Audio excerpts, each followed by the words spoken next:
Okay, would like to call to order the regular city council meeting that was noticed for today. Would you please join me in the Pledge of Allegiance? I pledge allegiance to the flag of the United States of America and to the republic for which it stands, one nation, under God, indivisible, with liberty and justice for all. Thank you. Roll call, please.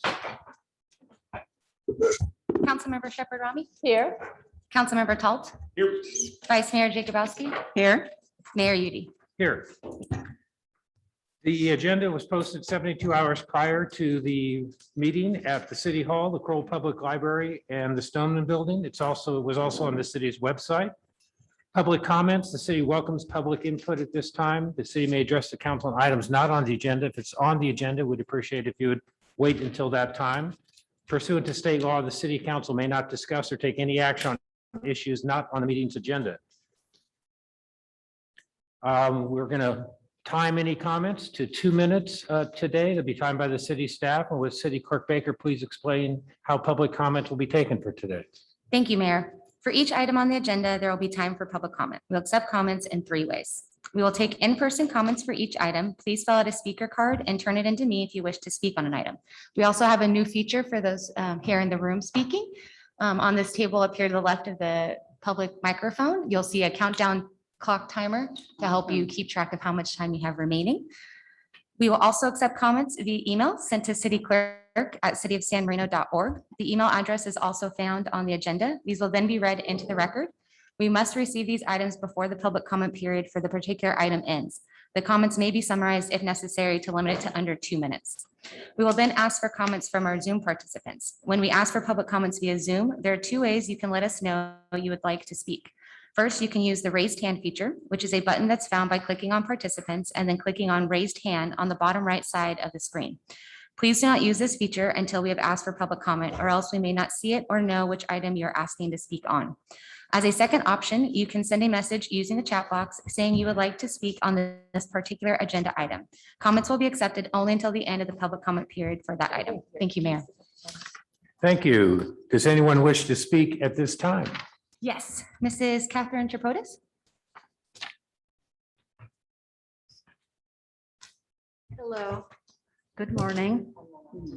Yeah, I'm here to tell you about the oak trees on Darby Road.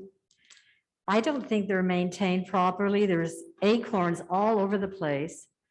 There's a liability because I'm sweeping the sidewalks every day to get off those acorns. And they're not only on the sidewalk, they're in the street, they're on my front yard. It's just a mess. San Marino has over 1,000 trees and they are not maintained properly. Their limbs are stretching over to the street. These big trucks knock down the limbs. They're hanging over the front yards.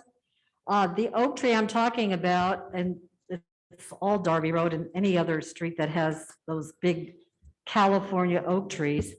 They're just a mess, very messy. We don't need any more trees here in San Marino. They don't maintain the ones we have. I was told it's only 3 to 4 years that they trim those oak trees. And I am getting so disgusted with the lack of maintenance. The street is dirty from people driving over the acorns, big mess. And I don't know how often they come out to clean those streets. I think it's once a month. But it's just horrible. I don't think San Marino maintains their streets or their trees like they should. We don't need any more trees. It's just a mess. Good. And the tree that I'm talking about, it's not even in front directly of my house. It's my next door neighbors on the parkway at 920 Darby Road. And I know she's complained to me about it. And I said, well, I don't know, these trees are over 100 years old and they don't want to do anything about it, you know, and I've asked, when are they going to trim the trees? And it's just, I want something to be done about it. We don't need any more trees in San Marino because they don't maintain them. It's just a big mess. And like I said, a liability on the sidewalk. And let's see, I'm every day cleaning out those acorns from the sidewalk because we have a lot of street traffic plus foot traffic, and it is a liability. Right. So Thank you hopefully very something much. will be done. Thank you. Are there any other public comments?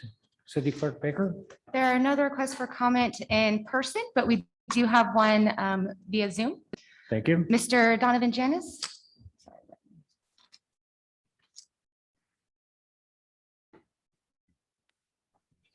Good morning. I know you're all tired of seeing We me. cannot I'm hear you, tired of- sir. Sorry? Can you hear me now? I can hear you. Can you hear me? Hello? Is there something? Is it us? Mr. Janis, you're still muted, I believe. He's not I'm not. muted. Can you hear me now?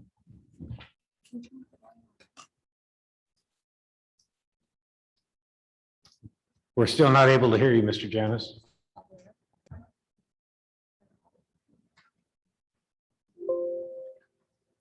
Oh, here, let me.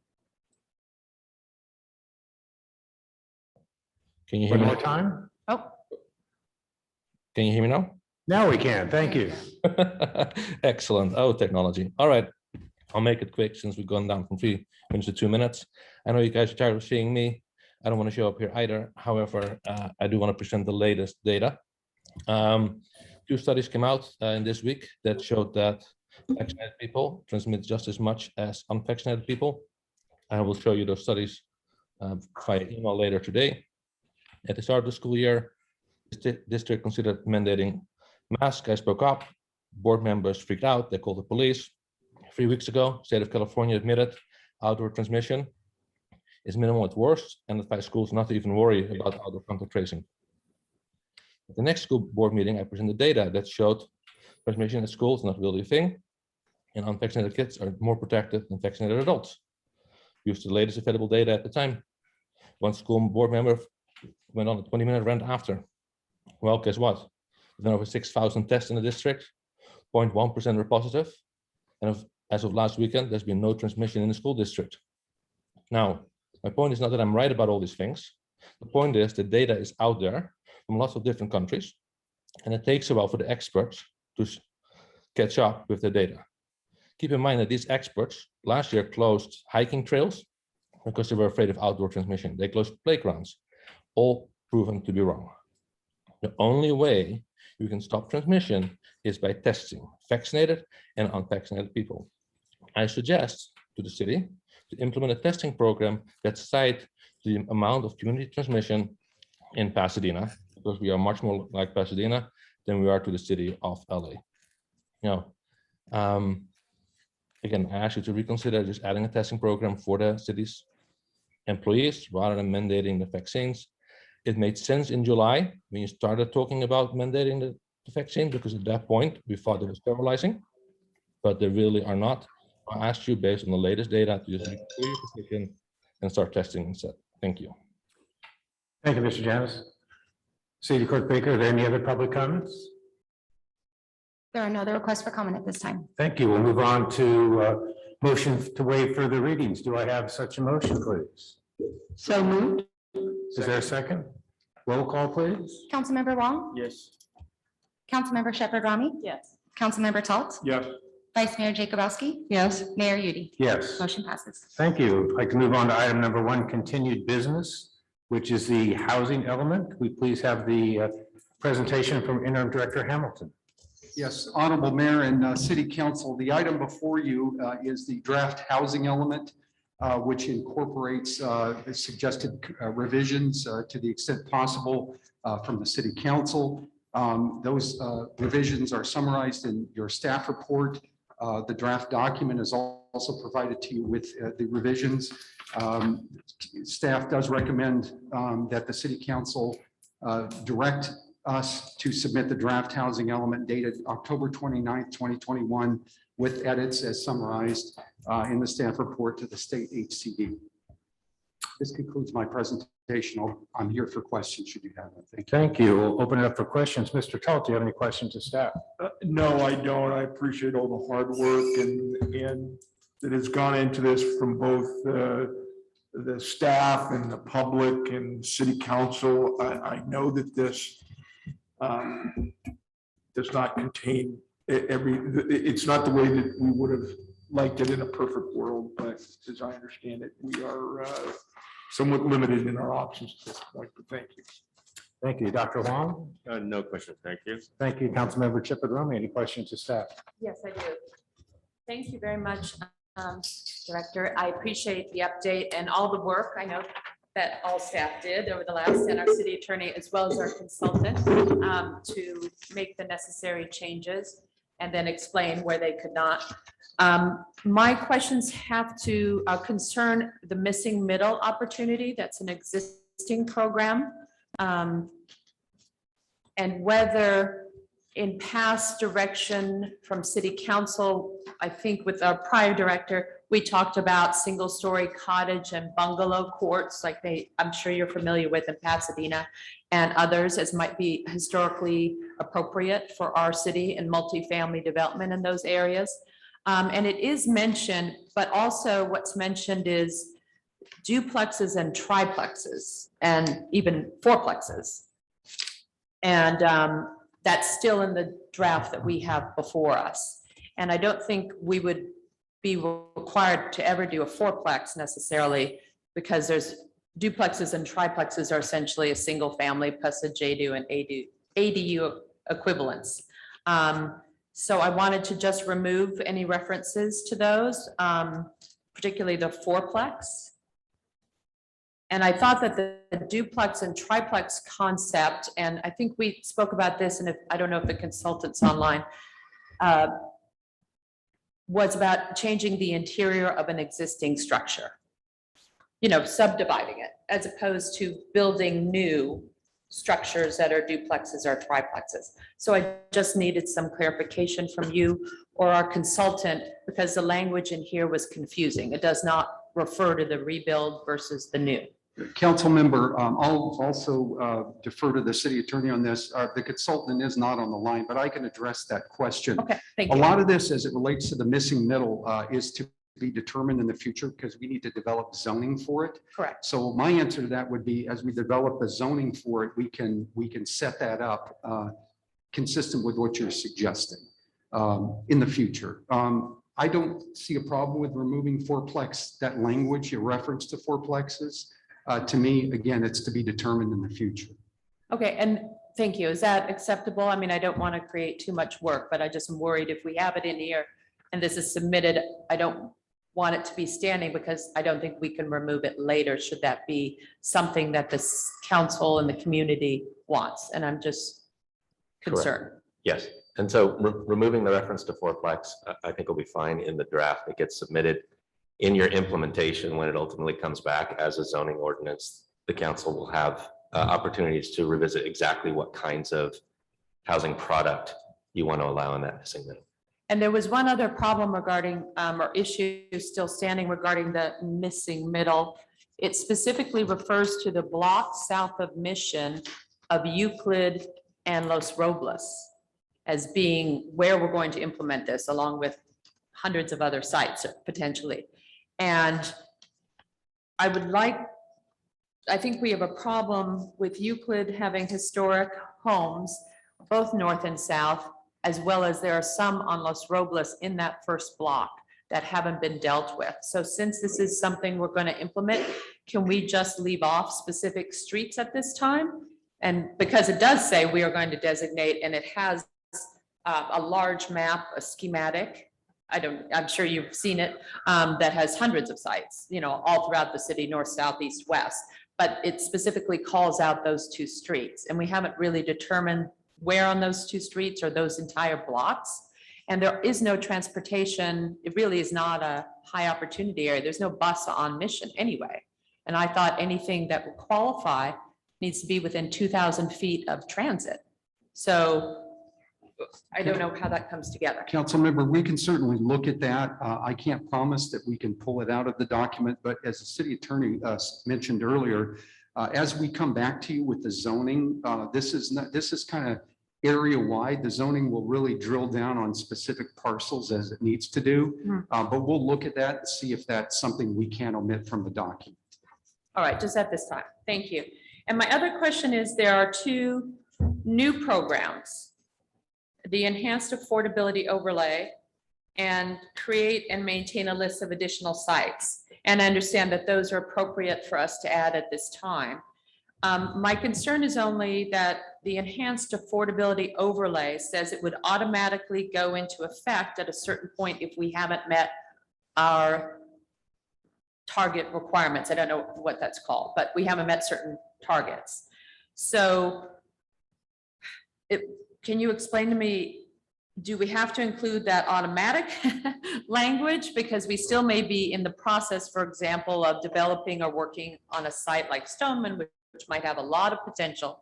And I'm worried that something will happen and we're going to trigger something that we could otherwise maybe avoid if we are in progress and negotiations for meeting them with developers in other areas. So the enhanced affordability overlay is the zone that we talked about to try to accommodate the council's desire to have certain properties that have to be developed at least 50% affordable.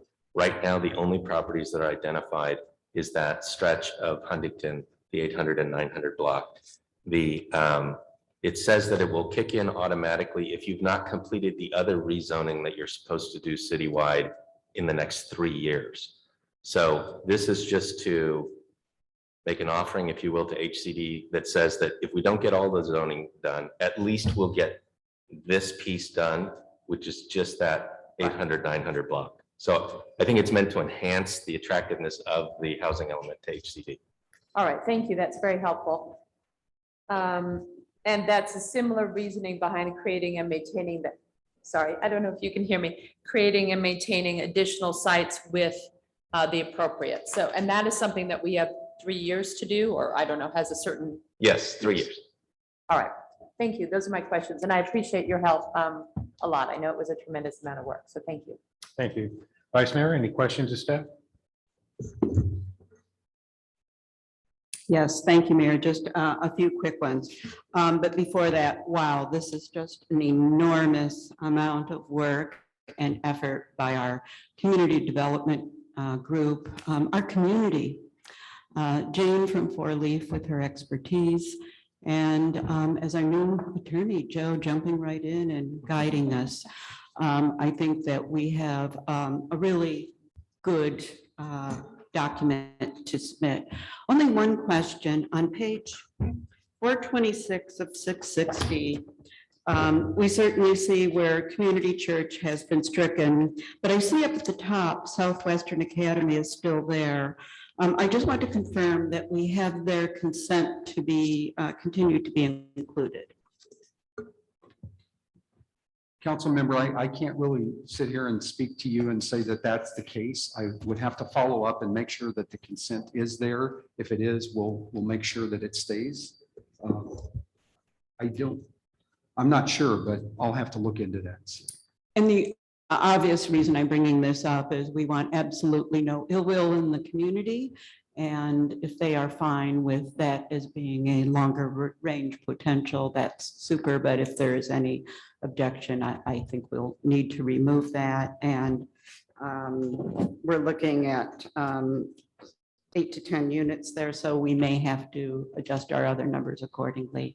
Thank you for the follow-up on that. Sure. Otherwise, great document. Thank you, council member. Just to follow up on that, it's a planning document, so I'll follow up on the consent, but it's not necessarily required. But in this case, given the sensitivity of this, I'll look into it and see what. Yes, it's merely the sensitivity issue because it is my belief we offended others in town before.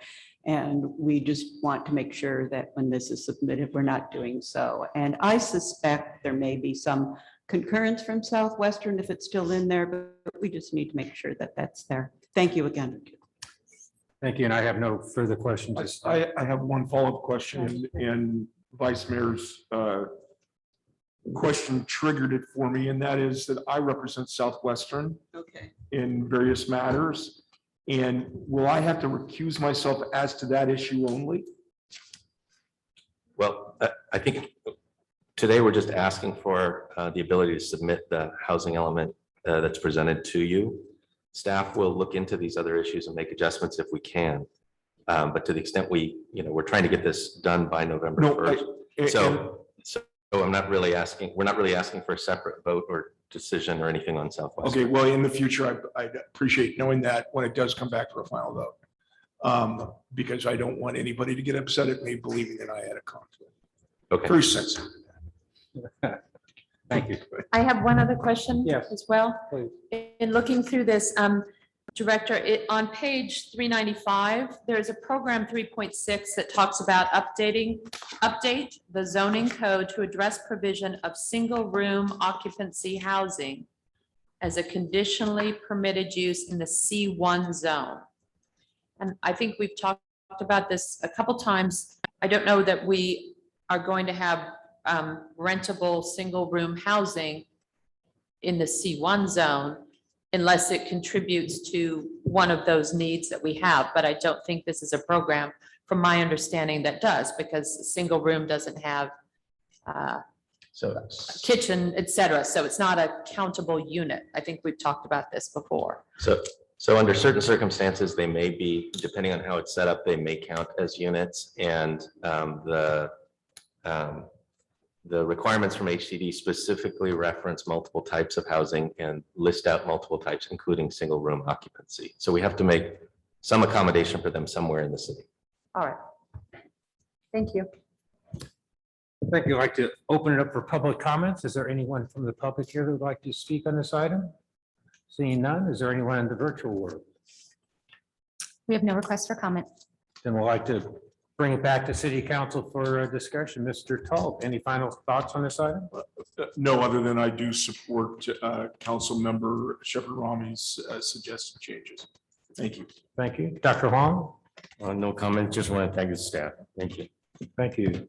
Councilmember Chipper Romy, any final thoughts on this? No, I just wanted to direct staff to the language on 399. That's where we list a couple of street names that I think are problematic. So if that helps speed things along, I just wanted to throw that out to you.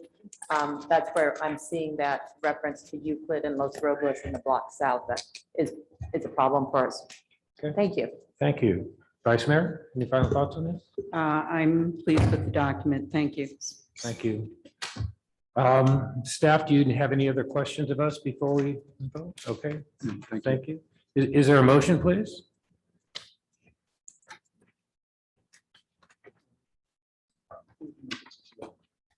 Okay. Let me get back to the page and I will. Sorry. What is it? Page 7, sorry. I'm on page 12 for some reason of a prior. Yeah, page 7. I move to direct staff to submit the draft housing element dated October 29, 2021 with the edits as summarized in the staff report to the state HCD, as well as with a review of the suggestions today. Thank you. Thank you. Is there a second? I'll second. Thank you. Roll call, please. May I ask what those specific changes are again for today? It is to drop the reference to fourplexes from our missing middle program. I understand, as well as, sorry, I'm looking for the other ones. The provision of the specific streets, Los Robles and Euclid, to be in this document at this time as part of the missing middle program.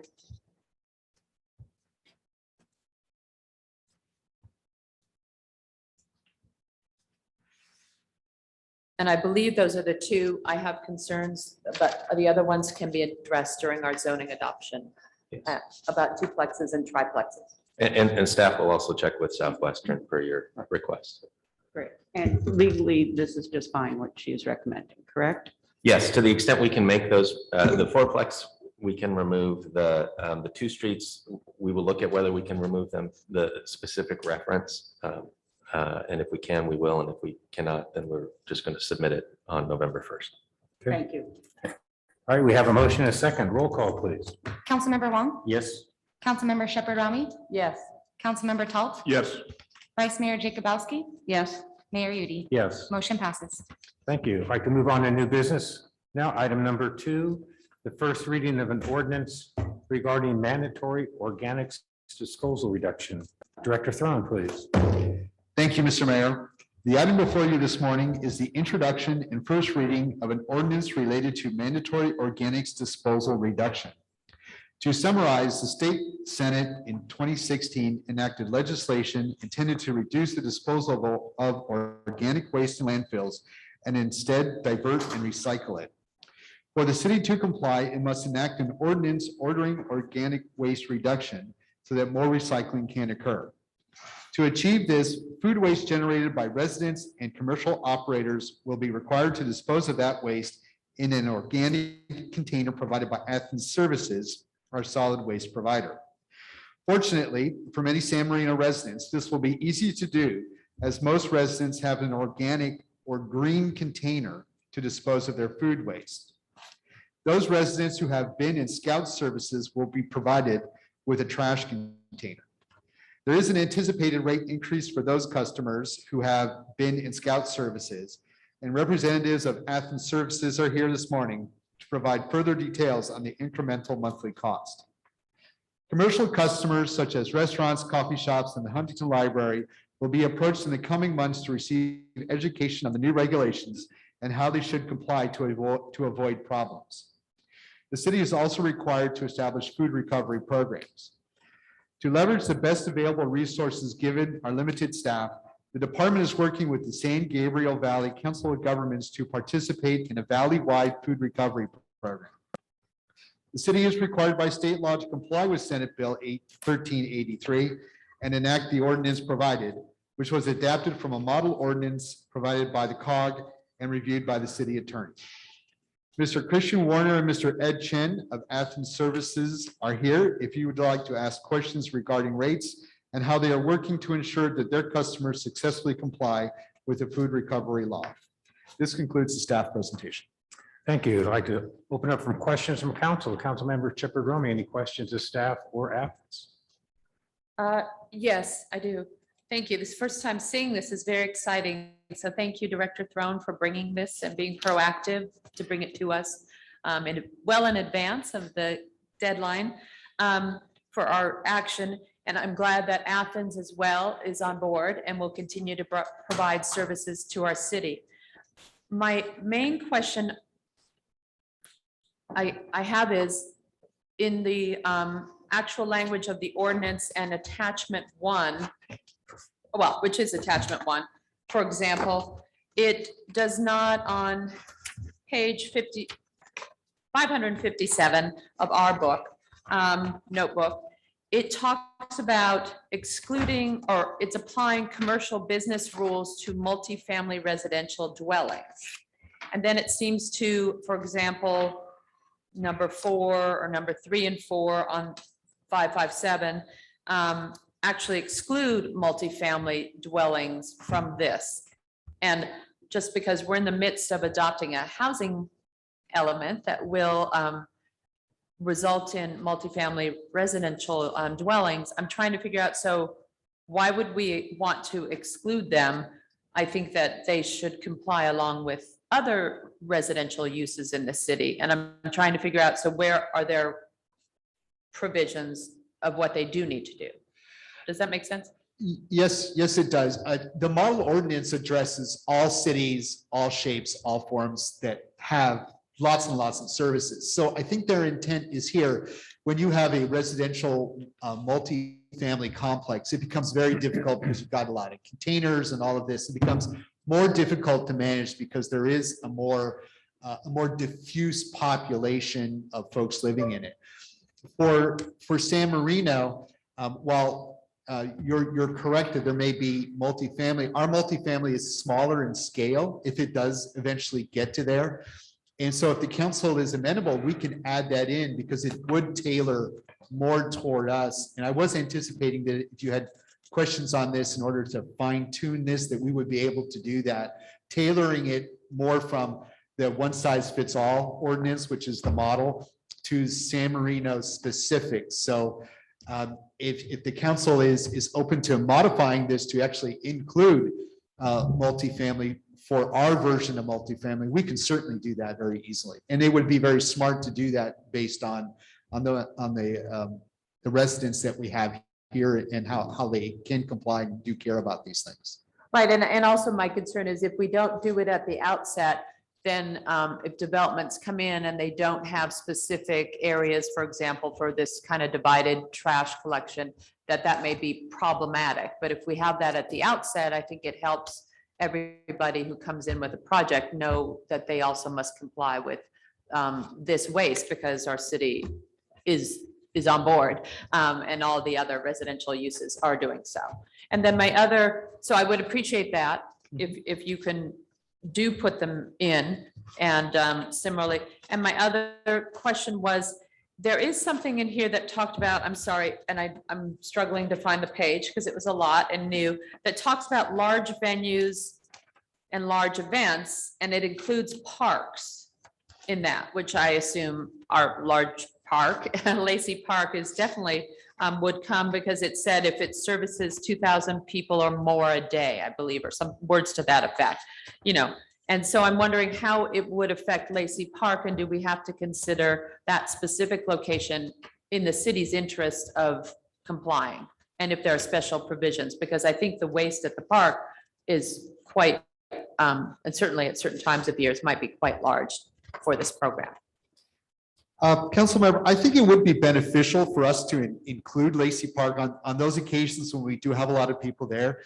It would be a good demonstration that the city is, fully endorsing the food separation. I think you'll get a lot of people to participate in it. We can go back and look at this and see if we can maybe tailor it a little bit more discreet for our activities at Lacey Park. The only other location that is a large enough venue might possibly be the Huntington Right. Library. And they are already, I believe, do a lot of their own separating because they're further along in the process than we are. But I can certainly go back and look at that, see how we can fine tune it to include Lacey Park. Right, that's all. I would just want to make sure that we do that. I think it's excellent and it will help. And I know we already have a good composting program in place. And so to encourage that and make more people aware of that, I think is both a learning and educational. I just wanted to point that out because sometimes, for example, for the car show, there is a significant additional burden for those large events, and how to handle those, we just have to anticipate now that we have a 4-year contract. Thank you. Thank you. Dr. Huang, any questions to staff? No, I don't have any question for staff. Thank you. Thank you, Mr. Toll. I note in here that a household could be fined $100 if it throws its coffee grinds into the wrong receptacle. And we only have an education period of a year. Not that we have a lot of old dogs in town, but old dogs are going to have to learn new tricks with this. So I think if we're going to go through, and first of all, do we have to go through with the fining provision? Because I don't want to make people criminals for throwing away food in a wrong receptacle. And if we have to, in that, and number two, is there any way we could extend that education period for longer than just, I believe it's January 1, 2022 through 12/31, 2023, although that seems like a long time, it's gonna take a long time to educate people about this. I think I would defer to the city attorney as to how flexible we can be with state deadlines. Yeah, I think the cities are required to start enforcing these mandates. That's been deferred through 2023, I believe, which is why you see that linkage to 2023. In terms of the city's actual enforcement practices, as a practical matter, the enforcement is largely going to come from the waste hauler, because they're the ones who are going to detect the problem. And so I think the city staff could work with the waste hauler to make sure that if we get to that 2023 mark and somebody who is not a serial issue is suddenly having a problem, that we can do more education rather than enforce before we move directly to enforcement. Okay, thank you. Vice Mayor, any questions to staff? Yes, thank you. having been one of those persons who a few years ago got on the bus with, I believe it was Ed, and visited your industry facility, I was back then extremely impressed with the massive green waste pile that you had. So I am a true believer and more excited that we're moving forward. And yes, the education will be crucial in our city. An obvious question, can we include that, whether it's by email or paper, with billing starting as soon as possible, with emphasis that the city'd like to give? Yes? Okay. Next questions. When this was first presented to us at COG, there were graphics, and again, it was from a state level, but there was something about the separation of paper and wood additionally. Will we as residents need to do more of that, or is that something you will take on once it reaches your facility?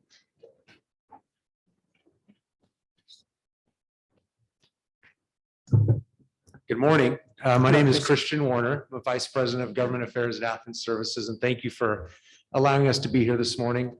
Do you want me to take this off or should I leave it on, my mask? I'm okay. either Whatever way. you're comfortable with. I just want to make sure you can hear me. First of all, we will be doing quarterly education throughout the term of this law, the term of your contract. That's one of the requirements of Senate Bill 1383. So we've already anticipated that we'd be including education every quarter, and with the invoices, that's usually the easiest way to get education out. As far as separation goes, organics as part of Senate Bill 1383 includes food soiled paper products. So any of your paper, cardboard that is food soiled in any way will now be put in with the rest of the green waste and food scraps and other organic material. And we will take that to our organic facility where it is turned into compost. As far as clean paper and clean cardboard, that should still be left in with the rest of the mixed waste.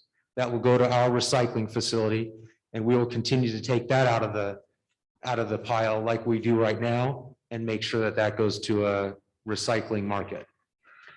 Thank you. And to follow up on Council and Member Talt's comments, yes, we absolutely need education. Yes. If you can bump us just in this community beyond quarterly, we'd be really appreciative.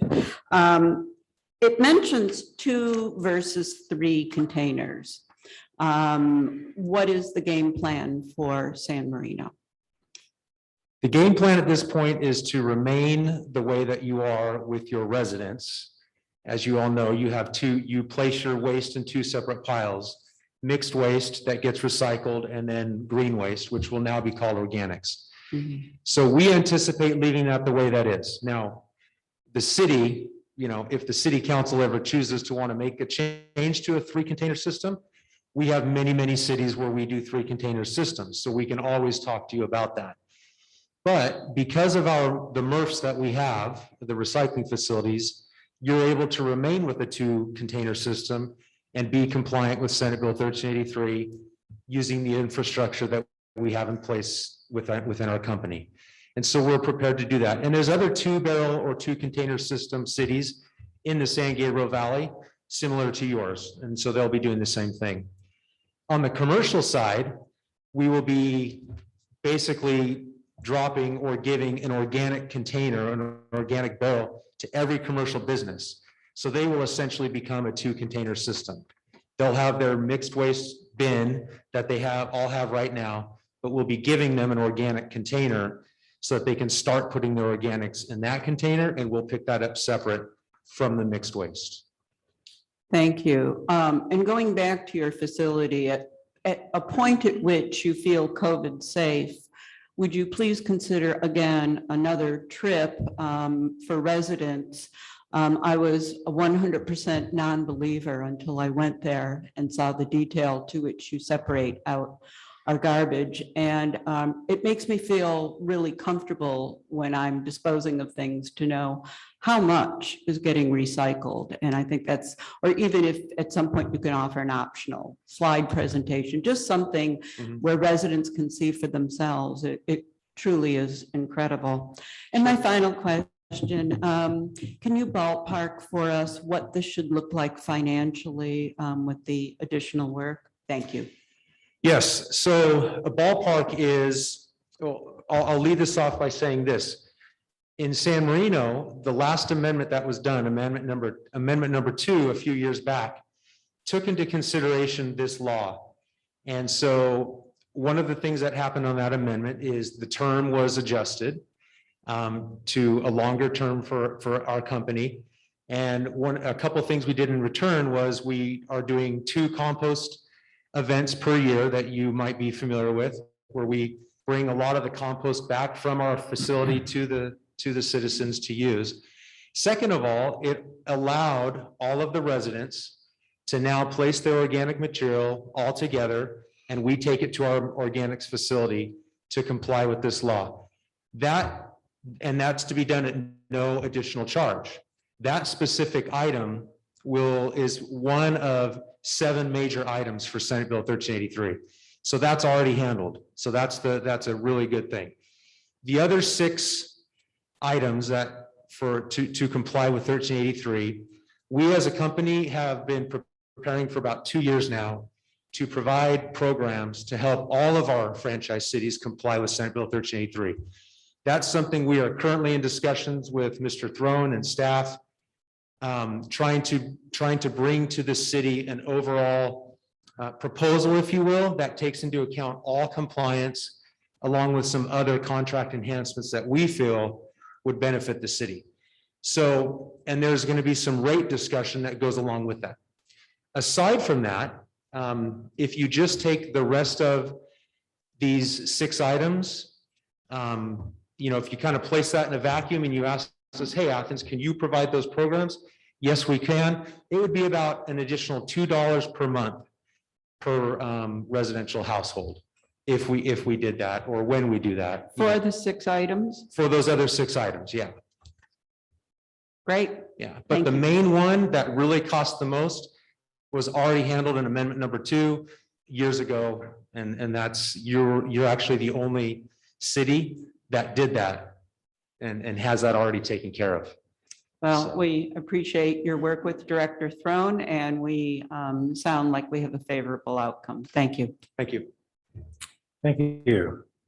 I'd like to open up for public comments. Does anyone wish to speak on this item at this time? Anyone in the virtual world? There are no requests for comment on this item. Thank you. Then bring it back to council for discussion. Councilmember Shepherd Rum, any thoughts on this you'd like to share?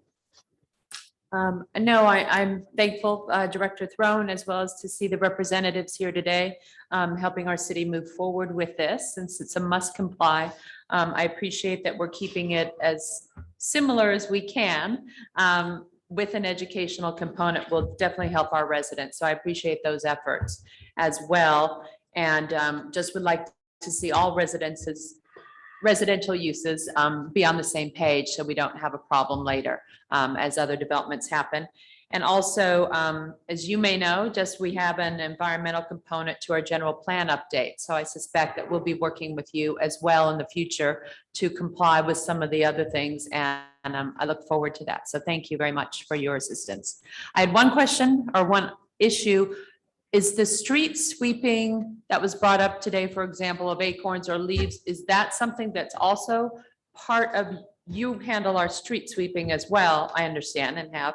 And I didn't get to ask it, but it just occurred to me, is that part of this as well? Because it's organic leaves, et cetera? And is that something you take care of on behalf of the city? Or does that have some other costs that we need to worry about or know of? Excuse me.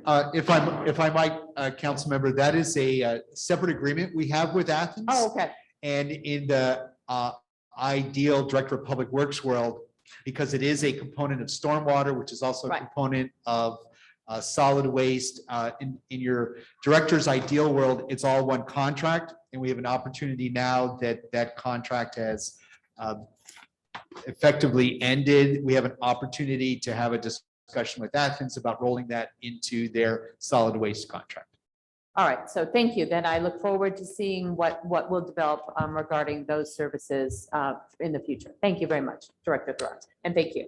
Thank you. Dr. Wong, any thoughts you'd like to share? Oh, yes, I think this is a great idea, but I'm not so much worried about organics. I think they'll probably decompose by themselves. I'm more worried about the plastic, so I wish they would do better things up there in the north. Thank you. Thank you. Mr. Tull, any thoughts?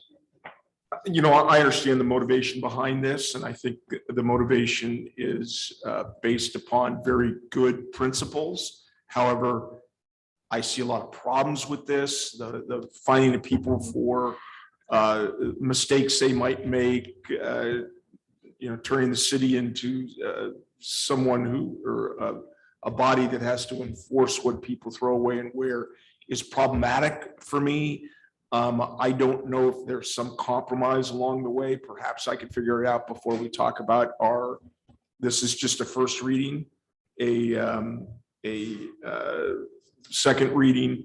But it just sits wrong with me in that regard, because I could see someone being fined $100 because their kid had a party and parents weren't home and they threw everything in the trash wrongfully, and suddenly someone has to pay $100 for that. Probably come out of an allowance, but I just principally I have something both right and wrong about this, and it's causing me a great deal of concern. Thank you. Vice Mayor, any thoughts? No, I see that we need to go forward on this. My major concern is education, and I certainly hope we can go beyond quarterly, and I hope we can do some live things. We have a lot of older residents in town, and that would be crucial for me. Otherwise, I am delighted. Thank you. Thank you. And I agree with Mr. Tolt's comments. I understand where this is coming from and why we need to do it, but there are some concerns about this.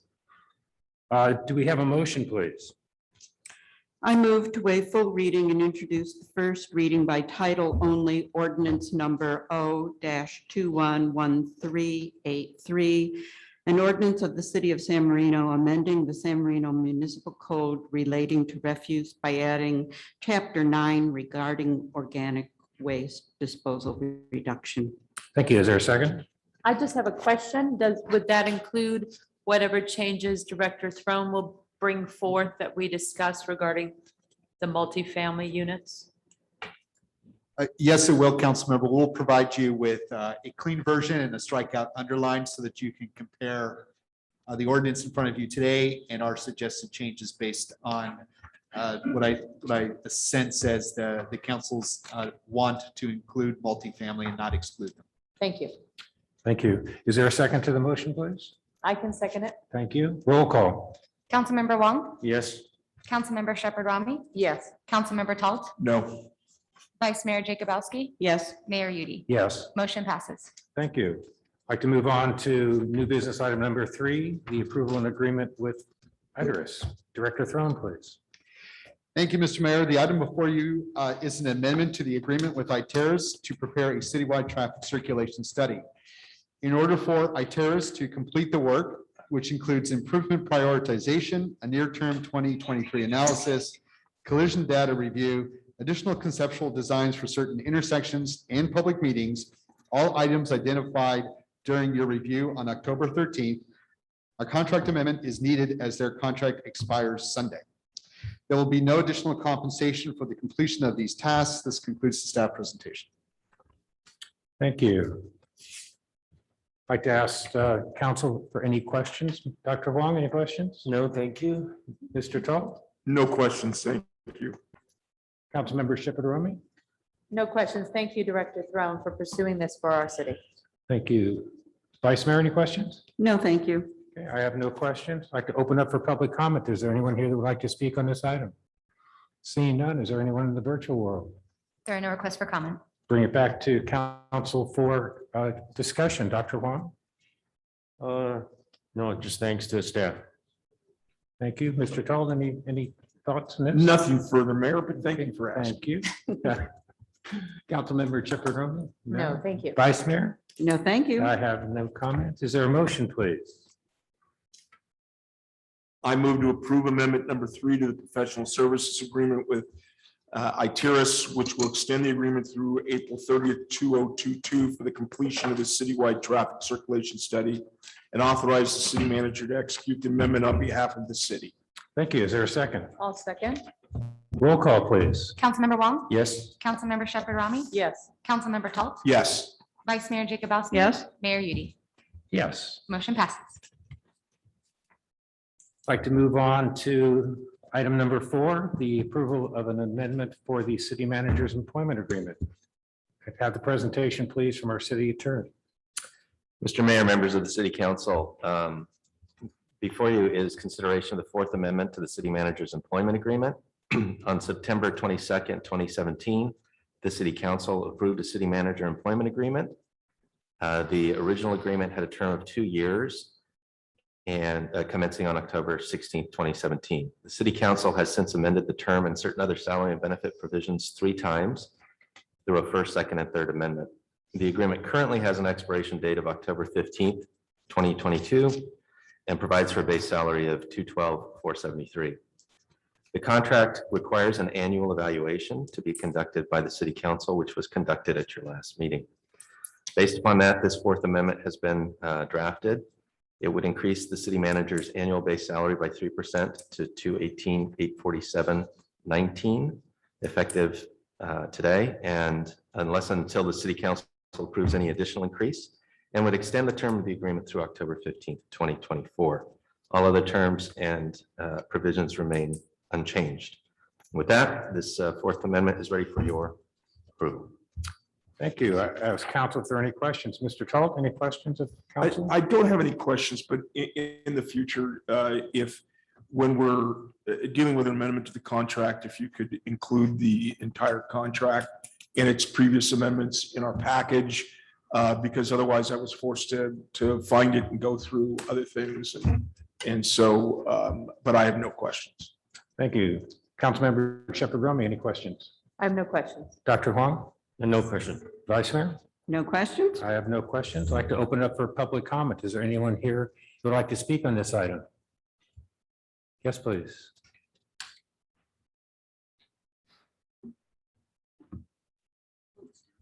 Hi, my name is Krista Lakon. I live at 2340 Coniston Place. I would just like the city council to look into the high turnover in the department, in the city, the high turnover in the city. And it's a little concerning to see the employees come and go. And some of my fellow neighbors have also discussed that with me. Thank you. Thank you very much for your comment. Are there any other public comments on this item? Seeing none, is there anyone in the virtual world? I did receive an email regarding this item that I was not able to previously distribute to council and the city and to the public, so I will read it in full here. It was from Mr. Sue Viswanathan. And he states, "Dear City Council, please do not vote on the renewal of the city manager's contract until the residents are better informed about the issues within the management of the city. It is concerning that there have been sudden and early retirements from respected city employees and sudden decisions to resign by several long-term employees. The letters by the SMPD Association and the Tribune is also very worrisome. There appears to be some serious foundational issues around leadership, treatment of employees, and the culture in the workplace. The community needs to know more before we rehire someone seems to be polarizing and ultimately not putting the needs of our residents first. Respectfully, Sue Viswanathan, San Marino resident." Thank you. Are there any other public comments? There are another request for comment. Thank you. I'd like to bring it back to council for any discussion. Mr. Tall? The only comment I have is with respect to the issue concerning the turnover and with respect to what has been raised in the email today is that part of our responsibility is to continue to review and look at these issues. And I know, at least on my behalf, I have looked into these issues that were raised in that unfortunate letter, advertisement, I should say. And I think so did the Tribune, and found that many of the allegations did not hold the water that was being associated with them. So we do constantly review these situations. And we will continue to review these situations every year, but at this point, there's certainly nothing concrete to give rise to a concern not to continue to employ our city manager. Thank you. Councilmember Shepherd Romney.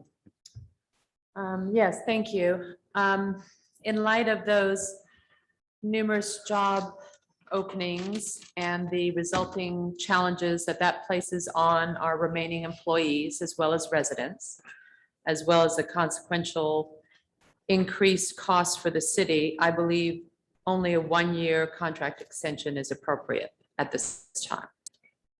Thank you. Dr. Huang, No, I don't have any comments. Thank you. Vice Mayor, any comments? No, I'm comfortable with where we are at. Thank you, Mayor. Thank you. I too am comfortable with the agreement as drafted.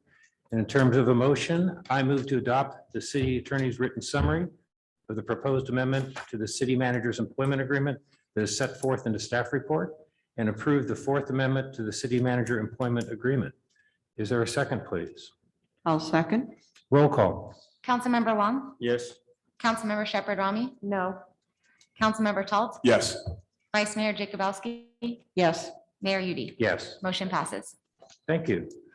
Moving on now to written communications. Do we have any written communications or public writings for distribution? Mayor, not so much a writing, but may I do a very quick shout out for an employee experience I had? Yes. I was out on a morning walk, saw a condition that I thought was appropriate for code enforcement. Kept walking a few homes down was a city of San Marino vehicle. I walked over, presuming it was code enforcement. I said, we've addressed this issue before. Can you please write this up? The person was delightful, respectful, and he wasn't code enforcement. He was a building inspector. And he took my concern, took it back. And when he explained to me afterwards that he was a building inspector, I said, by the way, how do you enjoy your job? And he said, on a 1 to 10, it's an 11. And I followed up back at the office, and I'd like to give incredible kudos to Peter Flores for his attitude, his happiness, and the confirmation within the office of his work. Thank you. Thank you. Any other communications? Public comment. Is there anyone wishing to speak at this time? Seeing none. Is there anyone in the virtual world? There are no requests for comment. Future agenda items. Are there any items that council would like to add to a future agenda? Yes, thank you, Mayor. I have been speaking with our city attorney about the need for an expedited adoption of some objective standards to coincide and to work with staff and our new director to get that before us as soon as possible. So I'm hoping that we can move forward, and it sounds like we will get a briefing on that sometime shortly, Okay. so that we can have something in place by the 1st of January. Okay. Thank you. Thank you. Any other future items? Seeing none, I'm pleased to adjourn this meeting after 57 minutes. Awesome.